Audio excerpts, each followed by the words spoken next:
네, 어린이도 어른과 마찬가지로 정신 건강에 문제가 나타날 수 있습니다. 소아 우울증은 성인과는 다른 양상으로 나타나기 때문에 방치하기 쉽다고 하는데요. 건강 365입니다.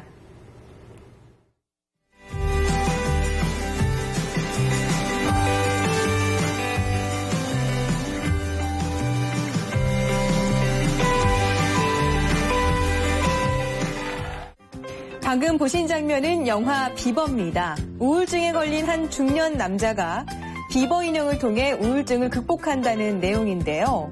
하지만 우울증은 성인에게만 국한된 문제가 아닙니다. 요즘 어린 아이들도 우울증 증상을 보이는 사례가 적지 않은데요. 소아 우울증의 대표 증상은 바로 짜증과 산만함인데요. 어느 날부터인가 짜증이 늘고 수업 태도가 현저히 산만해지면서 과격한 행동을 보입니다.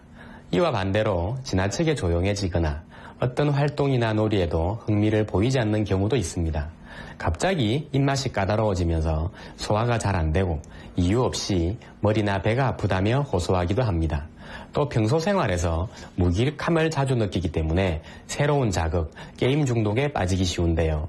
자극적인 것을 찾다 보면 폭력적인 게임에까지 빠지게 됩니다. 아이에게 나타나는 우울증 증세를 가볍게 여기고 방치하면 성인이 돼서도 고질병으로 굳어질 수 있습니다.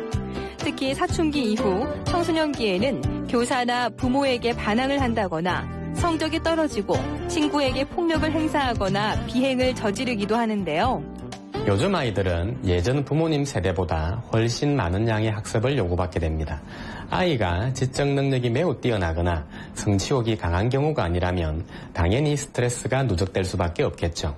이 외에 부모의 불화나 이혼, 잦은 전학, 엄마의 취업으로 부모님과 함께하는 시간이 부족하면 소아 우울증이 올 수 있습니다.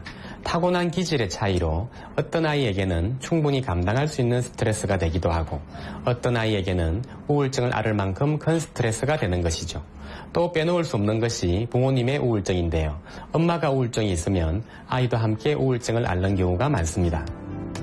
산만하고 과잉 행동을 하는 아이를 ADHD로 오인해 의료기관을 찾는 경우도 많다고 하는데요. ADHD는 어려서부터 산만하거나 과잉 행동이 있었던 것에 비해 우울증은 과거에는 그런 경향이 없었는데 최근 특정 스트레스 이후 증상이 나타나는 게 다릅니다.